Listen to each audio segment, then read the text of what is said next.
सबको जय मसीह की। मेरा नाम कविता आगाज़दास है और मैं देहरादून से हूँ और मैं आप सभी का इस चैनल में स्वागत करती हूँ। और सबसे पहले मैं ब्रदर अमितोष और सिस्टर महिमा का बहुत बहुत शुक्रगुजार धन्यवाद करती हूँ कि उन्होंने मुझे इतनी बड़ी अपॉर्चुनिटी दी कि मैं प्रभु की महिमा के लिए कुछ बोल पाऊँ। और सच में मेरे लिए ये बहुत बड़ी बात है, इसलिए मैं प्रभु का सबसे पहले तो मैं प्रभु का बहुत बहुत धन्यवाद करती हूँ कि उन्होंने मुझे इस लायक समझा और मुझे इतनी बड़ी अपनी महिमा के लिए मुझे चुना। मैं इसके लिए प्रभु का धन्यवाद करती हूँ। वचन को सुनने से पहले हम छोटी सी प्रार्थना में जाएंगे, उसके बाद हम वचन में मनन करेंगे। चलिए। धन्यवाद प्यारे बाप आसमानी, धन्यवाद करते हैं प्रभु जी इस वक्त के लिए, इस समय के लिए प्रभु जो आपने हमारे जीवन में दिया प्रभु यीशु मसीह। सच में प्यारे बाप आसमानी प्रभु आप महान हैं, सामर्थ्य पिता परमेश्वर हैं प्रभु। आपके तुल्य कोई नहीं है प्रभु जी, इस लोक में क्या परलोक में क्या प्रभु कोई नहीं है प्रभु यीशु मसीह। सच में प्रभु आपका विशेष कर धन्यवाद करती हूँ प्रभु इस मौके के लिए, इस वक्त के लिए, इस समय के लिए प्रभु यीशु मसीह जो आपने मेरे जीवन में दिया है प्रभु। सच में पिता परमेश्वर आज जो भी वचन का बीज बोया जाता है यीशु मसीह, उस वचन को बोलने के लिए आप मुझे आपने सच में प्रभु जी अपनी पवित्र आत्मा से भरिए प्रभु, ताकि मैं आज जो वचन बोलूं प्रभु जी हम में से हर एक के जीवन में प्रभु जी 100 गुना 1000 गुना फल लाए प्रभु जी। उस वचन के लिए पिता परमेश्वर हमारे जीवन को एक उपजाऊ भूमि बनाइए यीशु मसीह।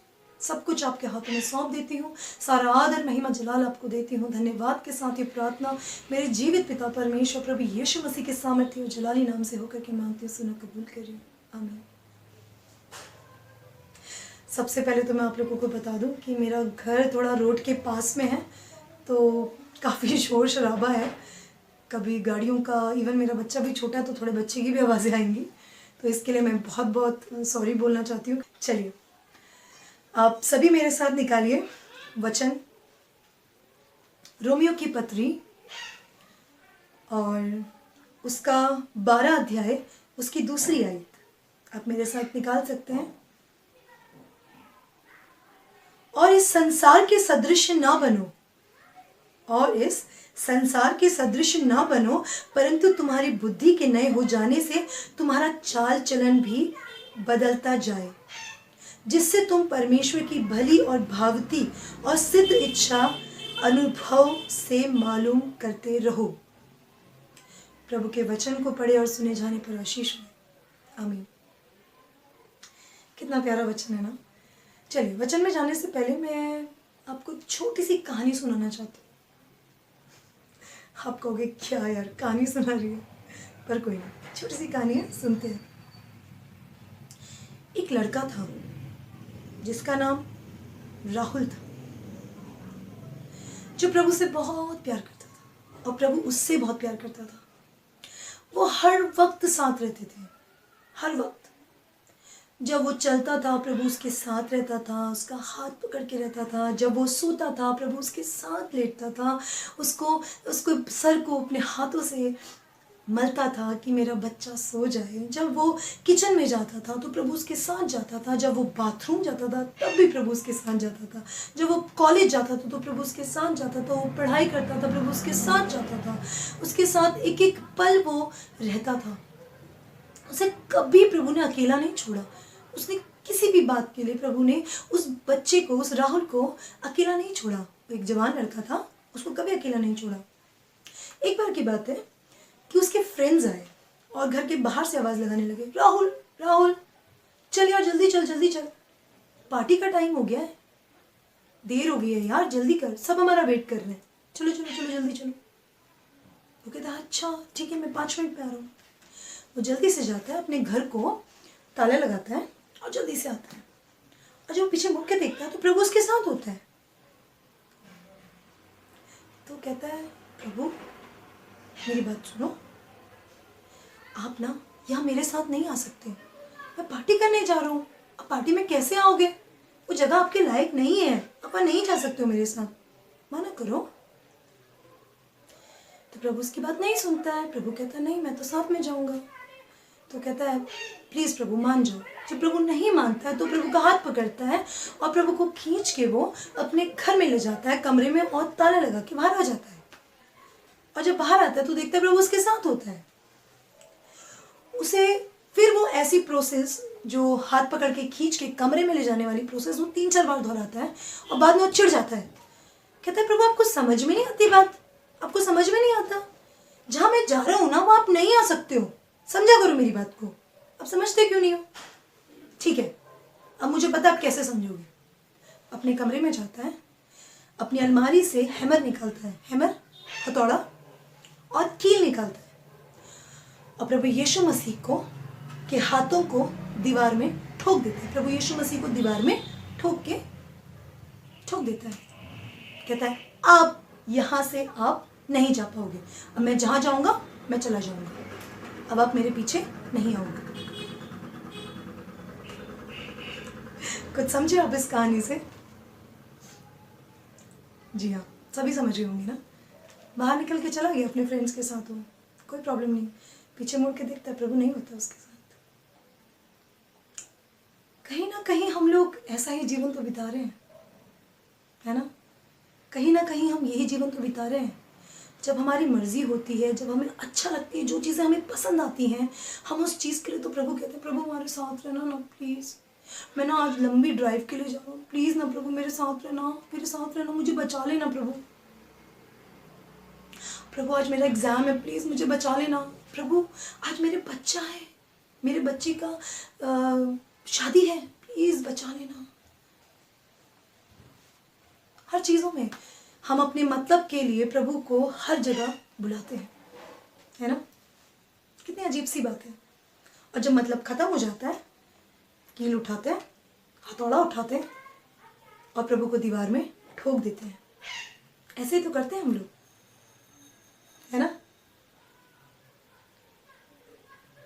अब आप बोलोगे कि नहीं हम तो ऐसा नहीं करते हैं, बिल्कुल भी नहीं करते हैं, वो लड़का बहुत बुरा है, वो राहुल जो लड़का है ना वो बहुत बुरा है, उसने अच्छा नहीं करा। चलिए ठीक है, शायद आप लोग नहीं करते होंगे, लेकिन मैंने ऐसा किया है।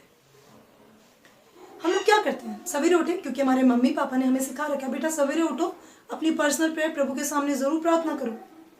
हम आते हैं प्रभु से प्रार्थना करते हैं, प्रभु साथ में रहना, प्रभु ये करना, वो करना, वो करना, आमीन। उसके बाद हम प्रभु को कील से ठोक के दीवार में अपने फ्रेंड्स के साथ चले जाते हैं। जो भी काम हमें करना होता है, झगड़ा करना होता है, रिश्तों में कलेश करना होता है, किसी की बुराई करनी होती है, ऑब्वियसली यारी दोस्ती में अय्याशियां करनी होती हैं, व्यभिचार करना होता है, नशा करना होता है, बहुत सारी चीज़ें हैं जो हमें करनी होती हैं। हम उसके लिए प्रभु को दीवार में ठोक के चले जाते हैं। हम क्या करते हैं, यही तो करते हैं हम, है ना? और प्रभु ने क्या बोला, वचन में क्या बोला?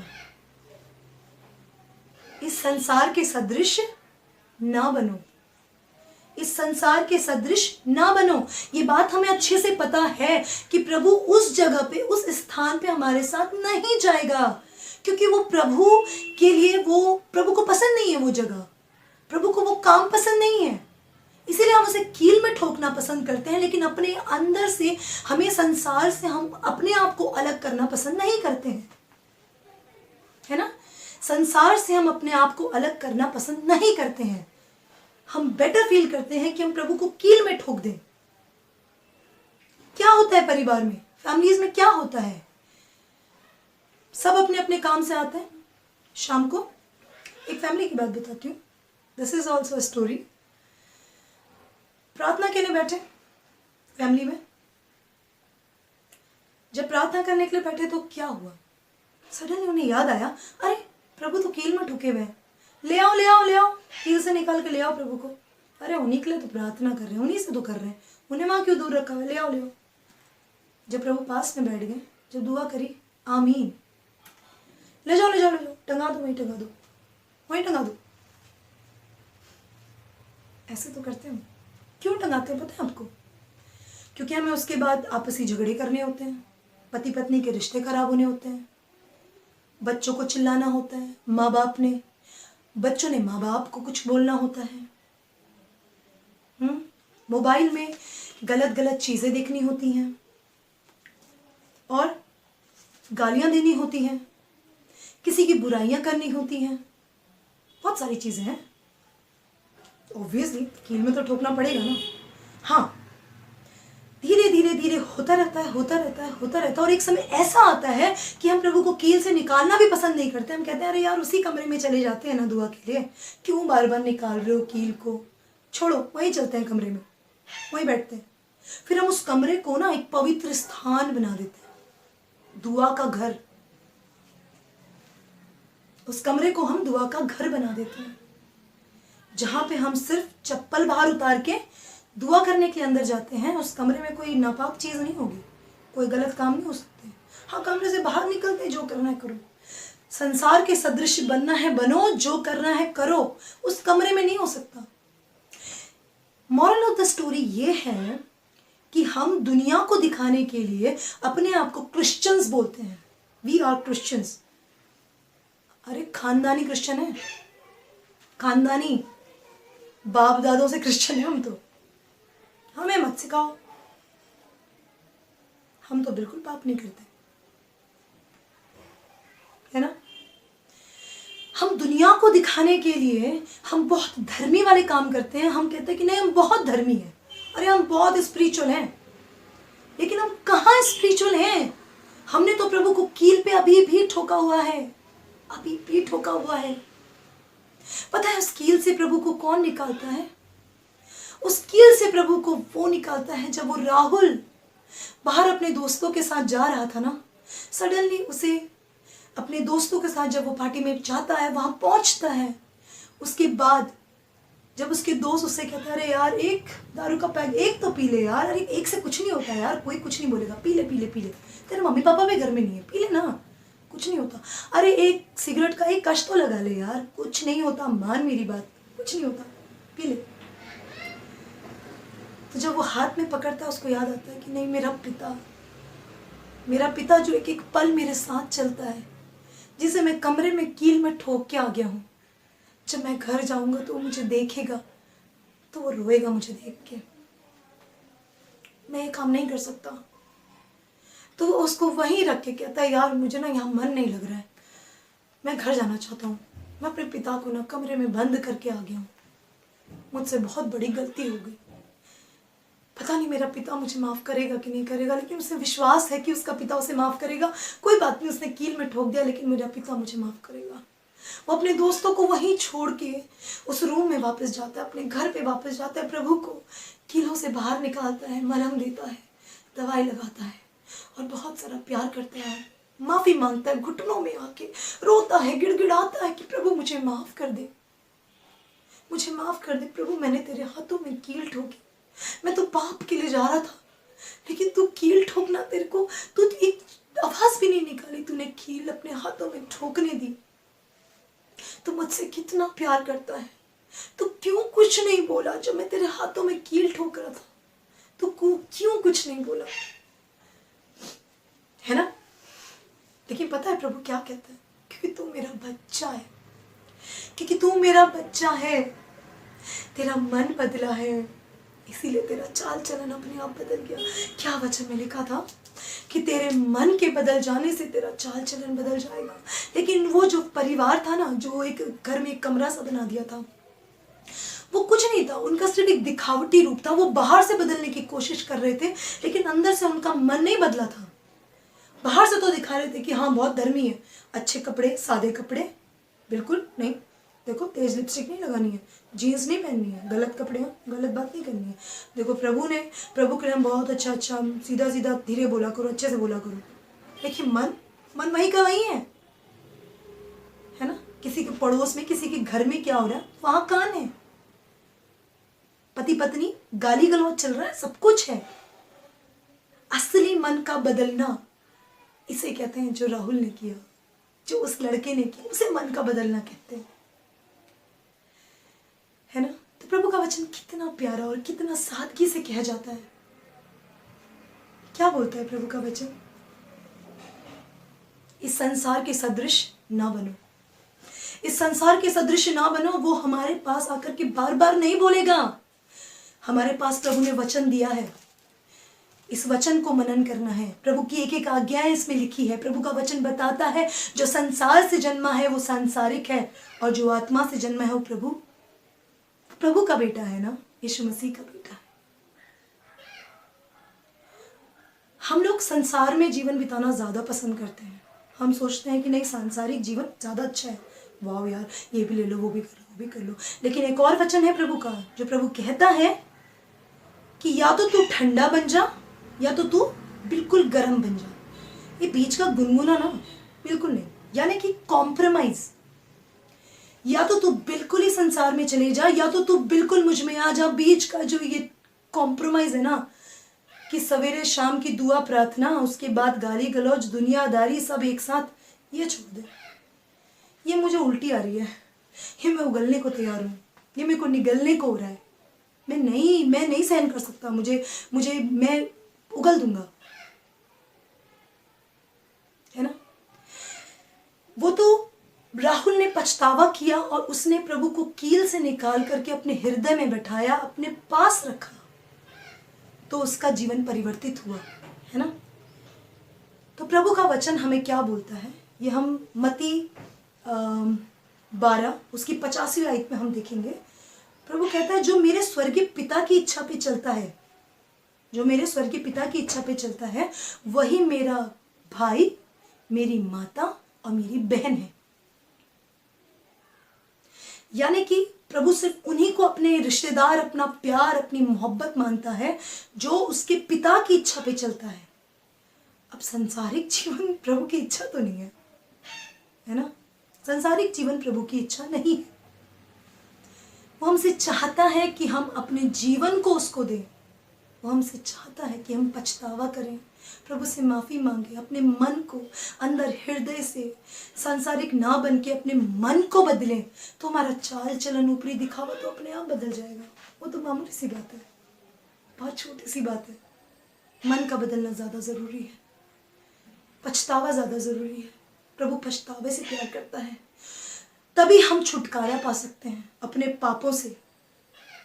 अपने जीवन में सबने पाप किया, कोई पवित्र नहीं है, मैं भी बिल्कुल नहीं, मैं तो बहुत बड़ी पापी थी। लेकिन जब मैंने प्रभु को ग्रहण किया, अपने हृदय का द्वार प्रभु के लिए खोला, तब मैंने नया जीवन पाया, नया जन्म पाया। और मेरा जब मन बदला ना, तो मेरा चाल चलन अपने आप बदल गया।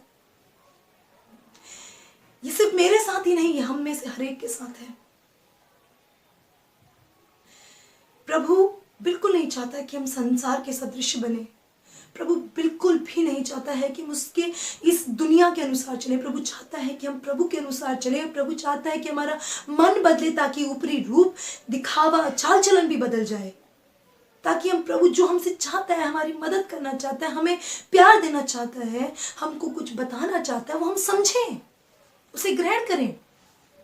अब आप लोग क्या उम्मीद कर रहे हैं इस फैमिली से, जिसने प्रभु को सिर्फ एक कील से ठोक के दीवार में टंगाया हुआ है, उस रूम को एक पवित्र स्थान बना दिया है, वहां पर किताबें कैंडल जो भी है कर दिया है, वहां उस घर का बच्चा जो कील में ठोके हुए प्रभु को कील में ठोक करके घर से बाहर बाइक में जाएगा, क्या गारंटी है वो घर में वापस आए? क्या गारंटी है? प्रभु तो साथ में नहीं है ना।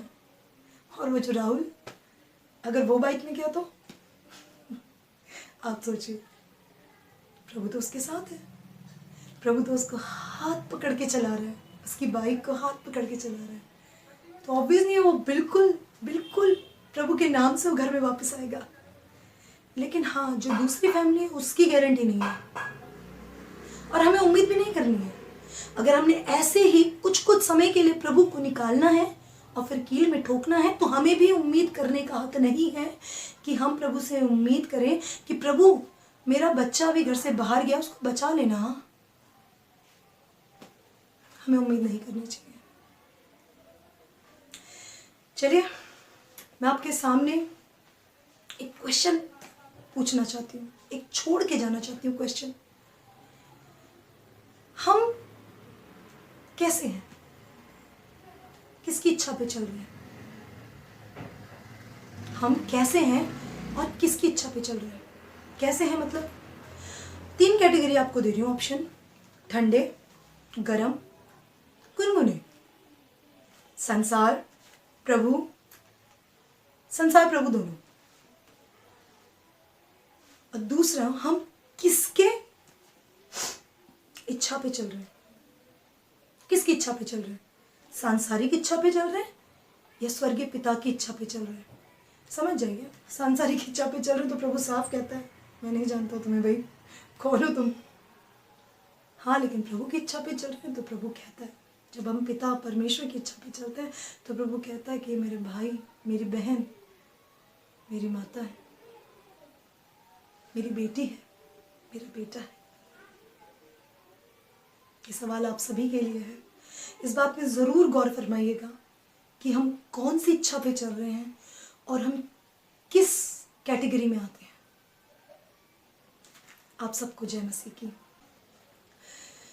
धन्यवाद प्यारे बाप आसमानी, धन्यवाद करते हैं प्रभु आज के इस वक्त के लिए, इस समय के लिए। प्रभु सच में पिता आपका धन्यवाद करती हूँ प्रभु आज के वचन के लिए प्रभु, जो आपने हमारे जीवन में दिया। सच में पिता परमेश्वर प्रभु जी, हम में से हर एक जन प्रभु यीशु मसीह आज अपने आप से ये सवाल करने वाला हो यीशु मसीह कि हम किस कैटेगरी में आते हैं, क्योंकि आपका वचन बताता है कि संसार के सदृश नहीं बनना है, तुम्हारे मन के बदलने से तुम्हारा चाल चलन बदल जाना चाहिए।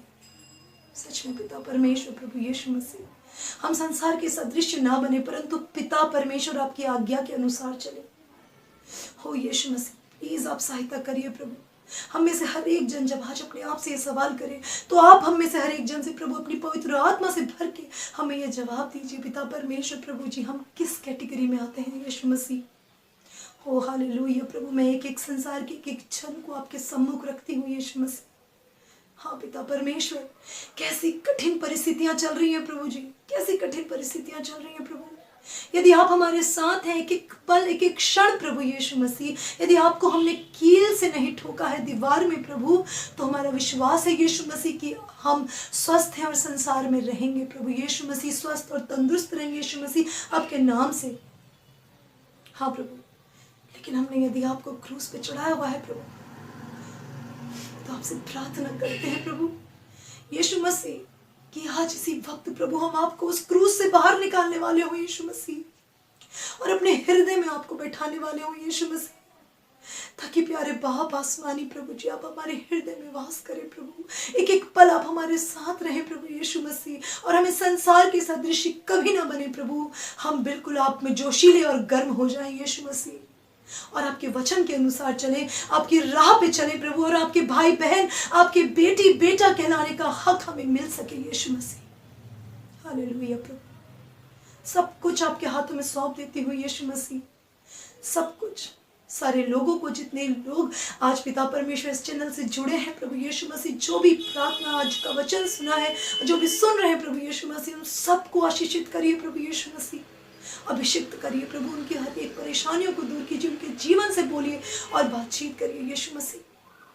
हाँ पिता, सब आपके बच्चे हैं प्रभु यीशु मसीह, आप सबसे बहुत प्यार करते हैं प्रभु, आप सबको चुनिए यीशु मसीह, अपने कार्य के लिए इस्तेमाल करिए प्रभु। हर एक बातों के लिए मैं आपका धन्यवाद करती हूँ प्रभु जी, सारा आदर महिमा जलाल आपको देती हूँ, और ये प्रार्थना मेरे जीवित पिता परमेश्वर प्रभु यीशु मसीह के सामर्थ्य और जलाली नाम से होकर के मांगती, सुनो, कबूल करिए, आमीन।